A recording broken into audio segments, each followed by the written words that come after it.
روشنی میں چلے، روشنی میں چلے۔ جی ناظرین، میں آپ کی میزبان سیری شوفن پروگرام کلام کی روشنی میں آپ کو خوش آمدید کہتی ہوں۔ جس طرح سے آپ جانتے ہیں ہم مکاشفہ کی کتاب کا مطالعہ کر رہے ہیں۔ مکاشفہ کی کتاب جو کہ نبوتی کتاب ہے، ہم اس کتاب میں سے ان حقیقی سچائیوں کے متعلق سیکھنے جا رہے ہیں جن کا جلد ہونا ضرور ہے، اور میں سمجھتی ہوں دور حاضر میں ہر ایک شخص کو ان باتوں کو سیکھنا، ان باتوں کو سمجھنا اور ان باتوں پر عمل کرنا نہایت اہمیت کا حامل ہے۔ آج بھی ہم اس کتاب کے متعلق باتوں کو سیکھیں گے، جانیں گے اور ان باتوں سے فیض حاصل کرنے والے بنیں گے۔ آج ایک بار پھر میرے ساتھ محترم عالی جناب پادری عزیز انور صاحب ہیں۔ پادری صاحب، آج کے اس پروگرام میں آپ کو خوش آمدید کہتی ہوں۔ بہت شکریہ سہرش کہ آپ نے اس کتاب کے مطالعہ کا انتظام کر رکھا ہے، جی، اور اس سارے پروگرام کے لیے میں آپ کے پورے سٹاف کا بے حد شکر گزار ہوں، اور سب سے زیادہ میں اپنے خداوند کا شکر گزار ہوں جی، جس کے فضل کے طفیل ہم اس لائق ہوتے ہیں کہ ہم ان سچائیوں کو سیکھ سکے اور سکھا سکے، جی، جس کے لیے میں خداوند کا اور آپ کے سٹاف کا اور آپ کے ادارے کا بے حد شکر گزار ہوں۔ جی، خداوند کا شکر ہو۔ پادری صاحب، گزشتہ ایپیسوڈ میں ہم نے 10ویں باب کا مطالعہ کیا۔ بڑی خوبصورتی کے ساتھ آپ نے ان تمام باتوں کی وضاحت کی۔ میں نے بڑی برکت پائی، اور میرا ایمان ہے ہماری کلیسیا نے سننے والوں نے بھی بڑی برکت پائی ہوگی۔ آج ہم 11ویں باب کا مطالعہ کریں گے۔ اس سے پہلے کہ میں 11ویں باب کا سوال آپ سے پوچھوں، میں 11ویں باب کی پہلی آیت کا مطالعہ کروں گی آپ کے سامنے۔ اور مجھے آسا کی مانند ایک ناپنے کی لکڑی دی گئی، اور کسی نے کہا کہ اٹھ کر خدا کے مقدس اور قربان گاہ اور اس میں کے عبادت کرنے والوں کو ناپ۔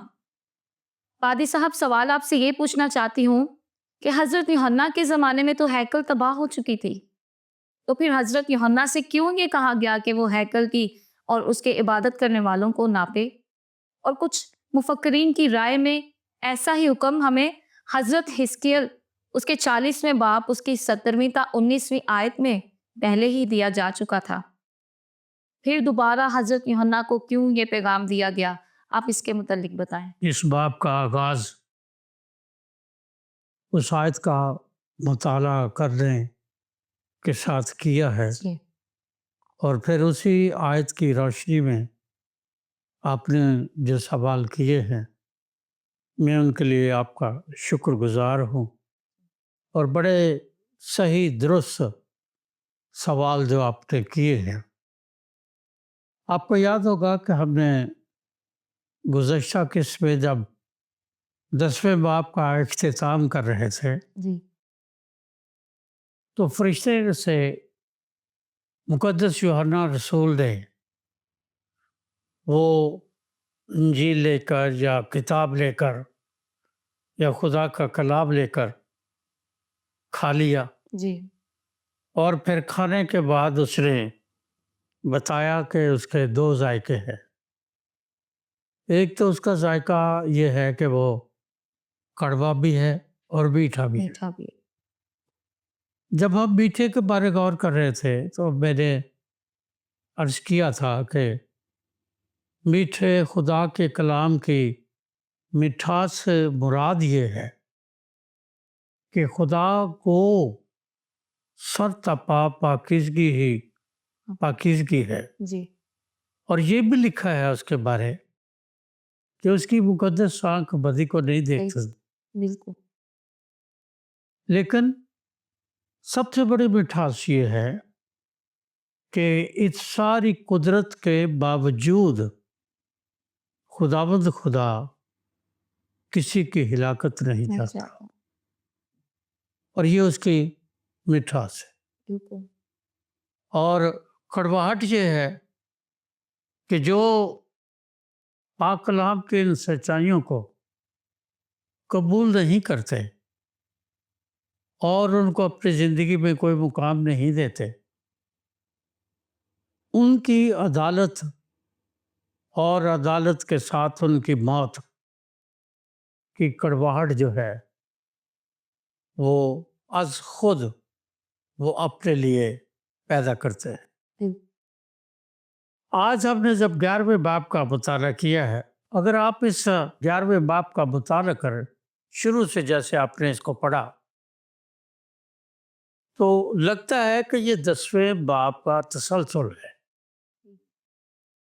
کیونکہ بات وہاں ختم نہیں ہوگی، یہ اس کا تسلسل لگتا ہے کہ آگے کا پھر مقدس یوحنا کو آواز آئی اور پھر اسے کام دیا گیا۔ صحیح اور یاد رکھنا چاہیے کہ 10واں باب جو ہے، یہ بہت سارے جو مفسرین ہیں یا خدا کے کلام کے طالب علم ہیں، ان کے نزدیک یہ بڑا ایک متنازع سا باب ہے، جس میں فرشتے کا ذکر ہے، سمندر کا ذکر ہے، خشکی کا ذکر ہے، کتاب کا ذکر ہے، بہت ساری باتوں کا ذکر ہے۔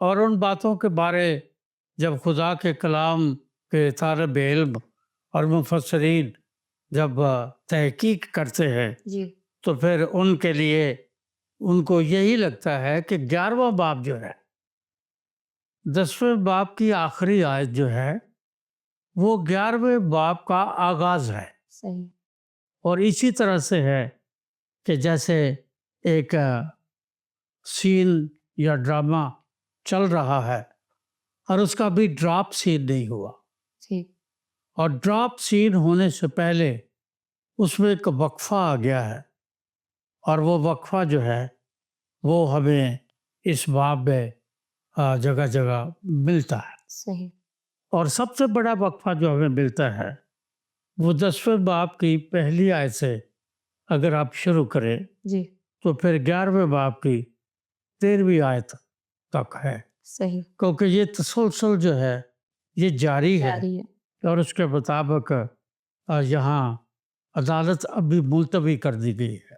ٹھیک کیونکہ عدالت ملتوی کر دی گئی ہے، اس کے دوران اور عدالت کے دوران جو مناظر ہیں، ان مناظر کو 11ویں باب میں خداوند یسوع کے کہنے پر مقدس یوحنا رسول تحریر کرتے ہیں۔ ٹھیک اور ہم نے 10ویں باب میں جب پڑھا تھا تو آپ کو یاد ہوگا کہ ہم نے ایک زور آور فرشتے کا حال پڑھا تھا، صحیح ہم نے 7 گرجوں کا حال پڑھا تھا، فرشتوں کی آواز ہم نے فرشتے کا اعلان پڑھا تھا، ٹھیک ہم نے چھوٹے تومار کا حال پڑھا تھا۔ بالکل اور یہ ساری باتیں جب ہم نے پڑھی تھی تو پھر یہ جو آج ہم نے جس 11ویں باب کا آغاز کیا ہے،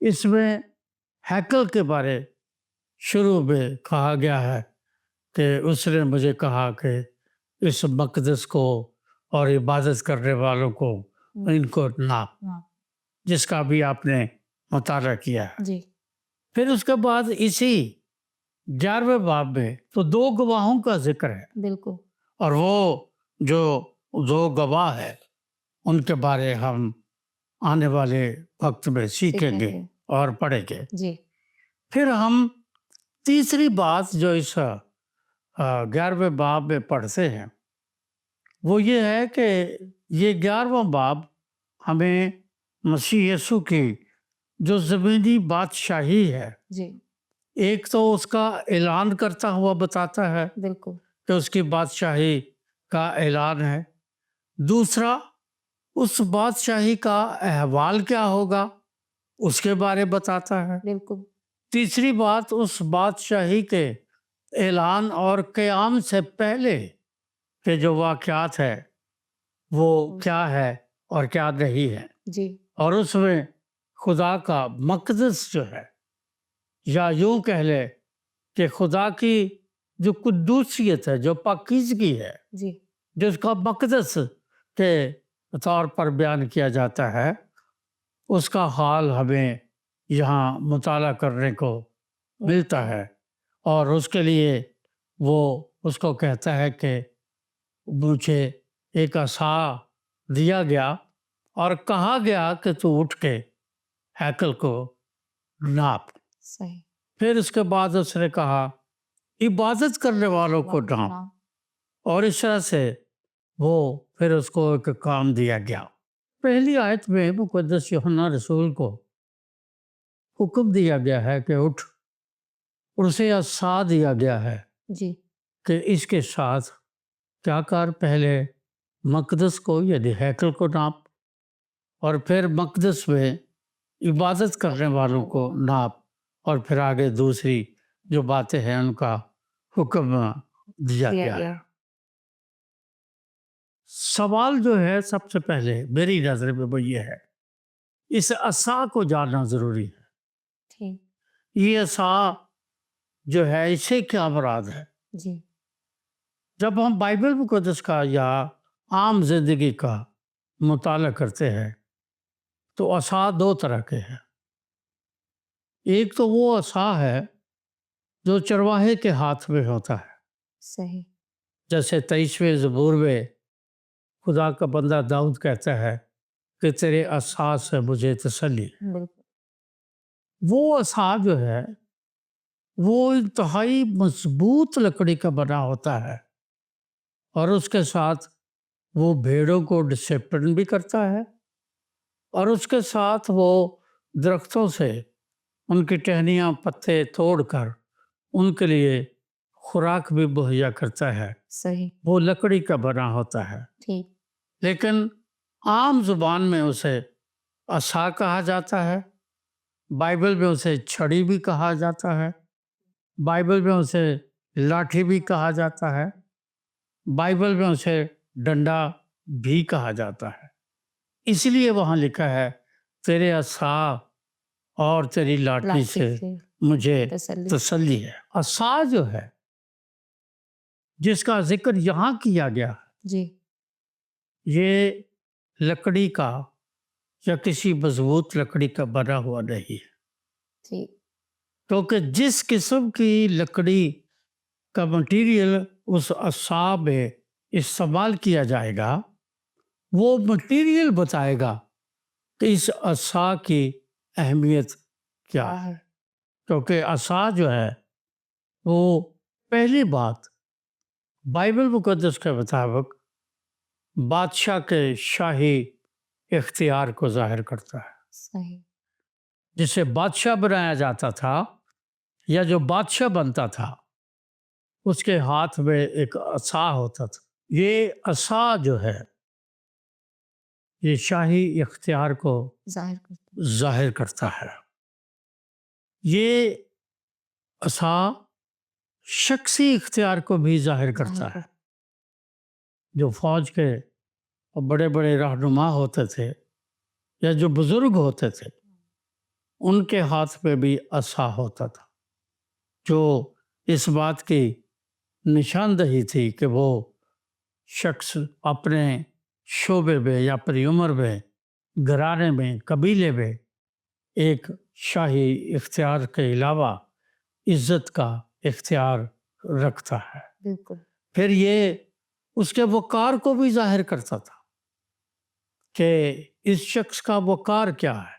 صحیح. کیونکہ جس مٹیریل سے وہ عصا اس کے ہاتھ میں بنا کے دیا جاتا تھا یا وہ بنا کے اس کو لے کے پھرتا تھا، وہ مٹیریل اس بات کی نشاندہی کرتا تھا کہ اس شخص کا وقار کیا ہے. جب ہم بائبل مقدس میں اس عصا کی تعریف اور اس کے بارے اس کی تاریخ کا مطالعہ کرتے ہیں تو بائبل مقدس میں عصا جو ہے وہ مجازی معنوں میں بھی استعمال ہوا ہے اور حقیقی معنوں میں بھی استعمال ہوا ہے. یعنی مصر کا عصا، خدا نے کہا وہ مصر کا عصا توڑ دے گا، تو مصر کا عصا ایک اصطلاح استعمال کی گئی. پھر اسرائیل کے حاکموں کا عصا جو ہے یہ اصطلاح بھی بائبل مقدس میں استعمال کی گئی.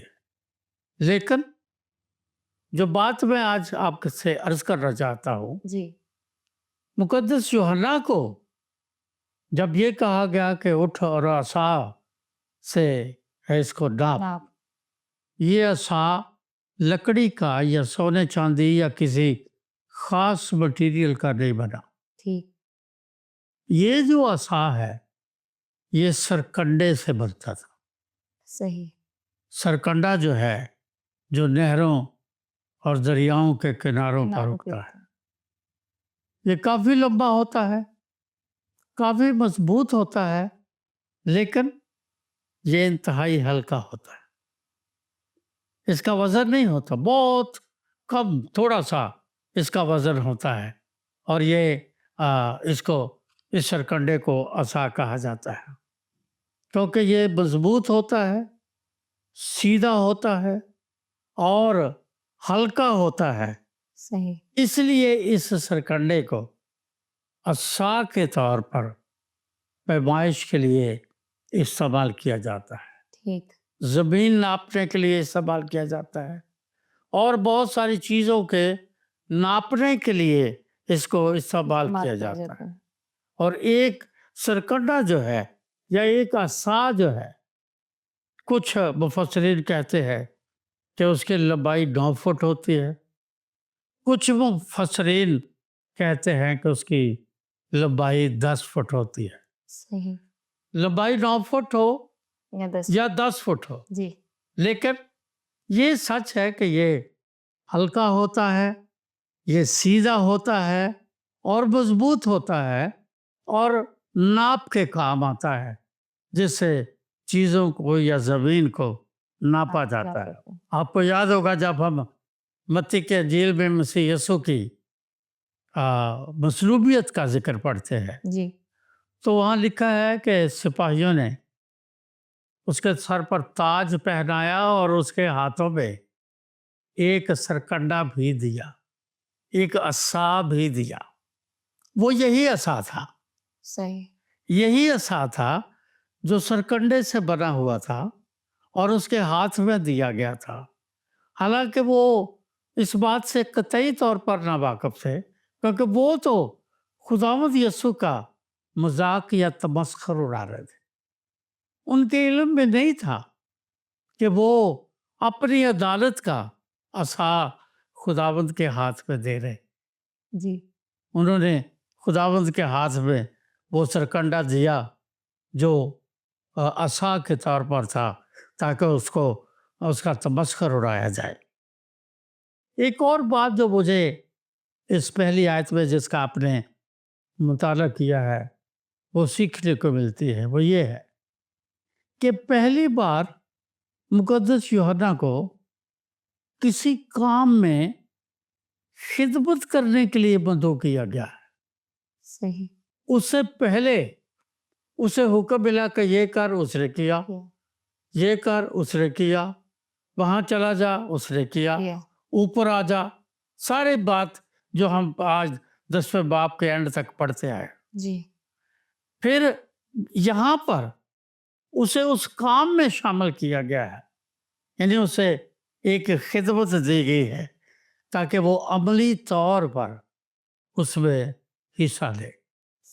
اس کو دعوت دی گئی ہے اور اس دعوت جو دی گئی ہے اس سے پہلے اگر آپ ترتیب دیکھیں 10ویں باب کی تو اس کو تمار کھلایا گیا ہے.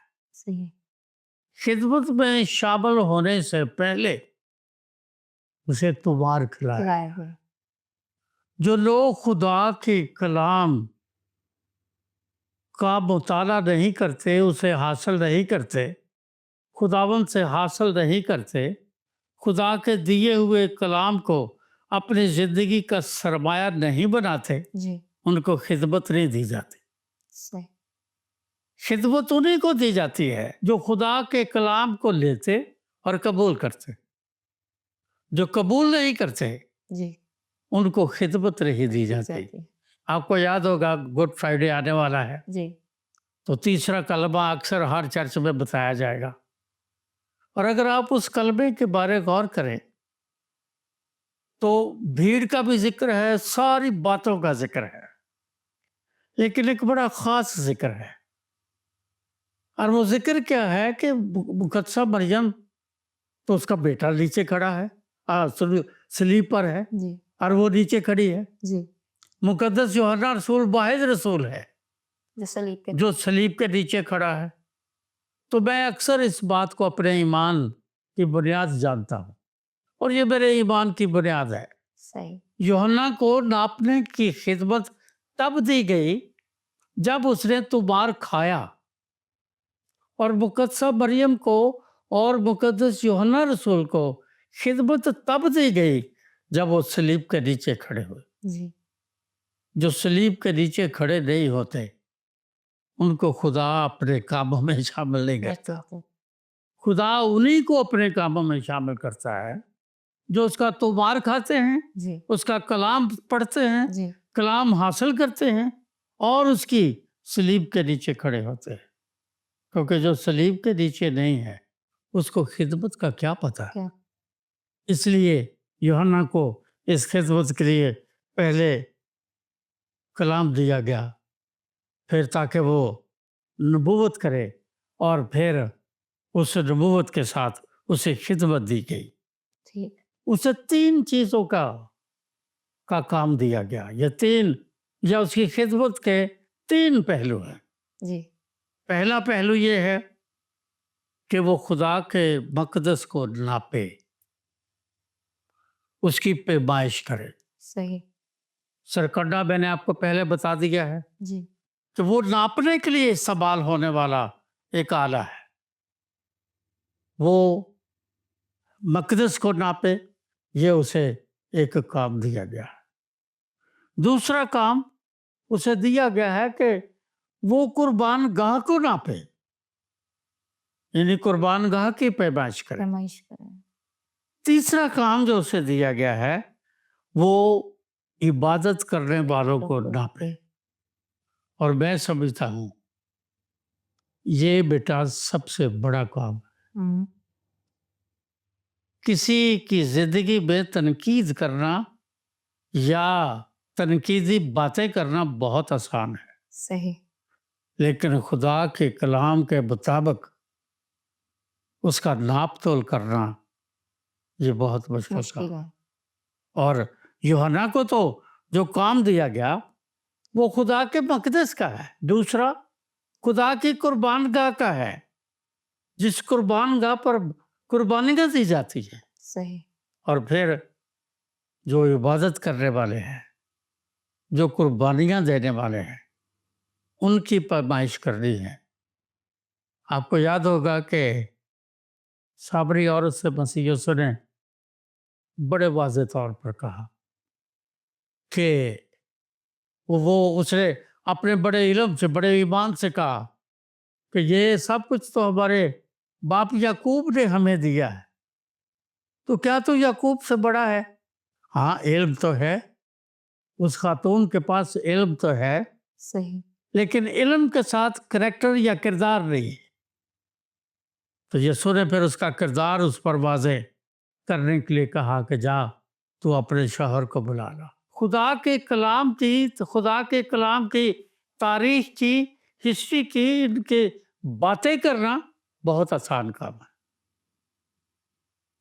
اپنے اندر کا جائزہ لینا، اس کو ناپنا، یہ سب سے مشکل کام۔ مشکل ہے اور مقدس یوحنا کو یہ مشکل ترین کام دیا گیا کہ وہ خدا کے مقدس کو ناپے، یعنی اس کی پیمائش کرے، قربان گاہ کو ناپے، یعنی اس کی پیمائش کرے، پھر اس میں عبادت کرنے والوں کو ناپے اور ان کی پیمائش کرے کہ کس روح سے، کیونکہ خداوند نے اس خاتون سے یہی کہا تھا کہ خدا اپنے لیے ایسے پرستار ڈھونڈتا ہے، اس کا مطلب وہ کثرت سے اویلیبل نہیں ہے، وہ خال ہیں، کہیں کہیں ملتے ہیں، صحیح جو روح اور سچائی سے اس کی عبادت کرتے ہیں، پرستش کرتے ہیں۔ جی تو اس لیے یوحنا کو یہ تیسرا انتہائی اہم کام دیا گیا کہ وہ عبادت کرنے والوں کو ناپے۔ اب اس میں جو پہلی بات ہے وہ یہ ہے کہ اس کو کہا گیا کہ خدا کے مقدس کو، یعنی ہیکل کی پیمائش کرے۔ فرمائش کریں